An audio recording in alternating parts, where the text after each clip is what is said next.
I do this every time. I like click the button to start recording and then go, oh, I've got at least 10 seconds, and I don't at all. It literally counts down from 3. Good evening. Welcome back to my bedroom where I have chosen to film for the foreseeable future until I eventually go back to Worthing, where I am paying for a flat and do not live in it. This week for Supernatural Sunday, I want to talk to you guys about a case that I recently found on Discovery Plus, which, can I just say, great app. I think I've watched literally just Discovery Plus for about a week. I don't know, but there's some really good true crime documentaries on there, and there's also some really good like paranormal stuff on there. And this is where I got this story from, and I actually learned something about it this week because I didn't know that the case that I was looking into was actually the true story behind The Exorcist, this novel, which then was turned into a film. There are some bits in the novel that don't ring true to the story I'm about to tell you, but the majority of it is all kind of in here. I got this at one of my favourite, is it like a department store? I guess it's like a department store. It's got anything that you need, anything that you want is gonna be at this place. I'm obsessed with it. I don't know why I'm obsessed with it. I just really like it. I think it's also the fact that there's just random animals kind of roaming about. It's like a weird zoo, but also like just a really fun place to go. Trago Mills, I'm talking about Trago Mills. The one that I've been to the most is the one in Liskeard. I love it. I love it. Anyway, this is just going to turn into a video about my love for Trago Mills, so I'm going to stop and let's get into the story about the exorcisms of Roland Doe. So this story begins in the late 1940s, and the Roman Catholic Church had been given permission to perform multiple exorcisms on a 14-year-old boy who was struggling with supposed demonic possession. The boy was known as Roland Doe, and he was also known as Robbie Mannheim, but also that's an anonymous name. This is my cat. This is one of my other cats. He's not my cat, he's my brother's cat, but I love him dearly. This is Bob. I'm just going to carry on filming. I don't know what he's going to do. He might just stay there. The only thing we know about this boy is that the family name, the family that he belonged to, their last name was Hunkler. We don't know his actual name because he chose to remain anonymous. So a little bit of backstory into Roland Doe. So he was born into a German Lutheran or Lutheran family, which meant that their family followed the teachings of Martin Luther. Roland was an only child, and he found it really difficult to find people to his own age to play with. So he would often rely on the adults of his family to kind of play with him and entertain him. The one person that would do this the most was his Aunt Harriet. Him and his Aunt Harriet were very close, and Aunt Harriet was very into spiritualism and everything like that. So when Roland decided that he wanted to play with a Ouija board, Aunt Harriet was like, sure. Unfortunately, not long afterwards, his Aunt Harriet passed away, and this was obviously quite hard on him because he was she was really close with her, and she played with him and introduced him to kind of spirituality and demons.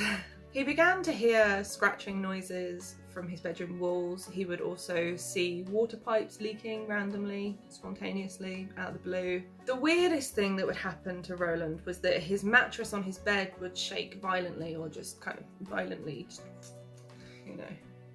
scoot, move. Not great when you're trying to sleep, really, is it?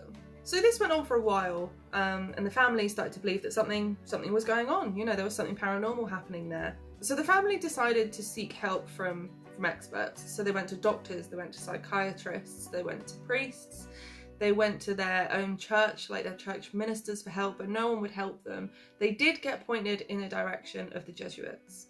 So Father E. Albert Hughes had decided to help them after he got permission to do an exorcism on Roland. The first exorcism was held in February of 1949. The father had got permission to do this exorcism, and off he went. He went to go and exorcise Roland after all this stuff was going on.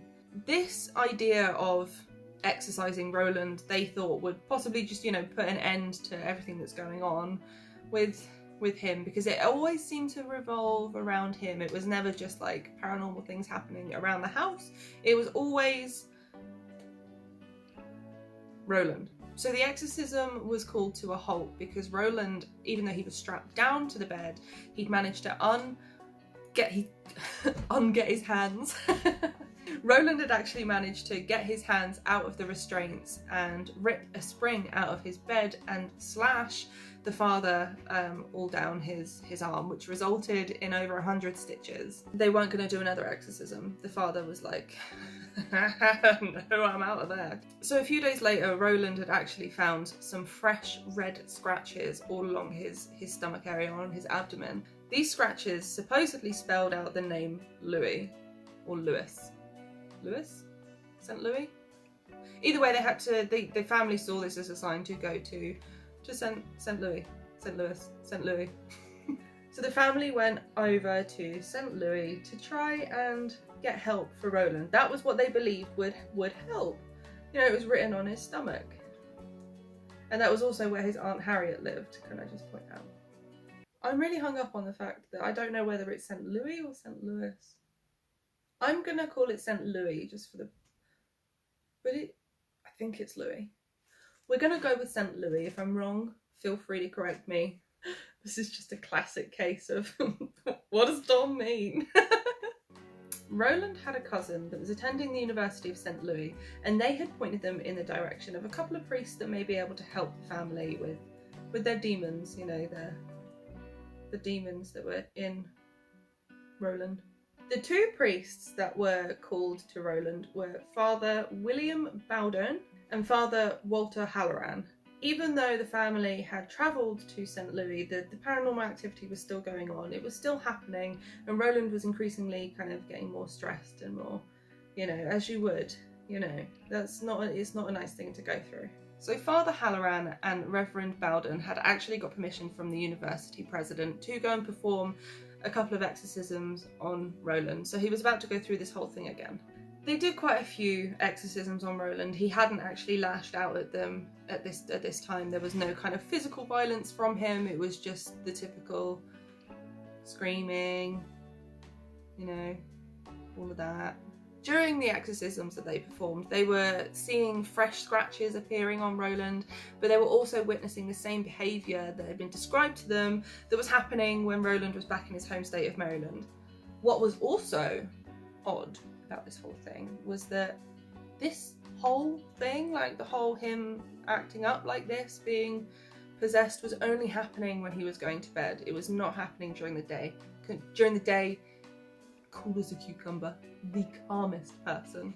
But as soon as you put him to bed, it's like, nah, nah, you know? They had noticed objects flying around the room when they were trying to do exorcisms. If you went into the room with any kind of like religious, like, thing, like a rosary, crosses, anything like that, like crucifixes, Roland wasn't gonna just let that happen, you know. He would release these real guttural voices. He would start to really act up. He would really not like it. Reverend Bowden had also said that he'd seen an X, the letter X, carved into him, which he thought signified the presence of 10 demons inside this 14-year-old boy. These events that I'm describing went on for over a month, and they carried on doing the exorcisms every single night. So while they were doing these exorcisms, and they were doing them every night, Roland was getting worse. His outbursts were becoming violent, and they were becoming more severe. So the family decided that they were going to put him into a hospital for more intensive treatment. They admitted him into the Alexian Brothers Hospital in St. Louis, where he stayed for treatment, and, you know, the exorcisms carried on while he was in there. Around April 18th, people started to really see a turnaround in Roland. Roland had woken up with seizures and was screaming, "Satan will always be with me." So they called in the priest, and the priest started to exorcise him. They began calling on St. Michael to come and battle for Roland's soul against Satan. 7 minutes later, Roland woke up from his trance-like state that he was in and said that he was gone. He explained that he saw St. Michael and Satan battling it out on a huge battlefield, and that St. Michael had won. After this, Roland experienced no more possession and no more demonic activity at all. Roland apparently went on to lead a completely normal life after this. He started a family and apparently called one of his children Michael after the saint that supposedly saved his soul. Roland also never came forward and he's remained anonymous to this day. A few people know his full name and a few people know who he is, but he's remained anonymous, and if he is still alive today, then he would be around 80 years old-ish. The room in the hospital that Roland was kept in when he was having this exorcism, or when he was going through all the stuff he was going through, has been boarded up. No one goes in that room anymore. But that's the story. That's the story behind The Exorcist. Obviously Roland, his head didn't spin all the way around. He didn't spew out green stuff. So yeah, that's it. I hope you enjoyed it. I hope you enjoyed this one. I had a lot of fun reading about this one because The Exorcist as a film and as a book is a classic. If you haven't seen it, I would suggest that you do see it and you do kind of watch it. It's a bit hard to watch in, you know, these days because it's very to me, I find it quite funny because of the effects, but if you speak to my mother, she refuses to watch it, and she was one of the people that kind of went to go see it in the cinema and has never wanted to watch it since it really freaked her out. Hey Levi. Hey! This is my other cat has decided to join. This is Levi. He's a demon. He's my own personal little demon. Say hi to everyone! Say hi! So, I hope you guys enjoyed this story. I know Levi loved it. Okay, I'm gonna go before Levi starts attacking the cat.